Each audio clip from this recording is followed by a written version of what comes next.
गंजाम जिला बेगुनियापड़ा ब्लॉक समन्वित शिशु विकास प्रकल्प अधिकारी संध्याराणी पाणिग्राही को बुधवार दिन निज कार्यालय विजिलेंस चढ़ाऊ कर कुंभारंगा पंचायत मालबेलपड़ा अंगनवाड़ी केन्द्र सहायिका त्रिवेणी बेहरा बकेया 18 मास कार्यर बिल कराइबापाई सीडीपीओ को कही से उक्त बिल करने 15,000 टंका लांच नेबे बोली स्थिर होता।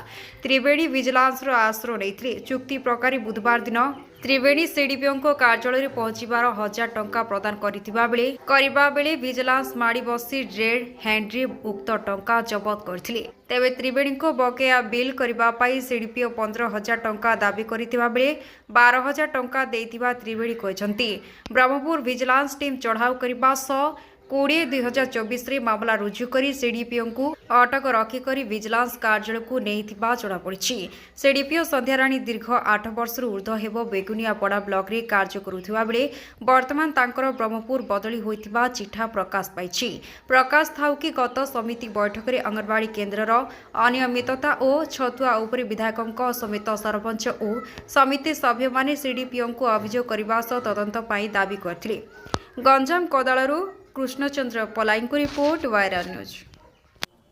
त्रिवेणी बेहरा कुमारीपारी मोर 18 मास है दरमा छाड़ना छाड़ा जगह मत बारंबार मुझे आसती मत लांच मागिले मागिया जगह 15,000 मागिले 15,000 मागिया जगह मुझे कहली मुझे दे पारे मैडम मुझे जहाँ देवी 12,000 देवी आउ तू धरी आसे मुझे धरी जा जगह 12,000 टाँह 12,000 ना आगु कही आज डेट देते मुझे आसली कहले पैसा दे दिया दरमाटा छाड़देवी कह जगह मुझे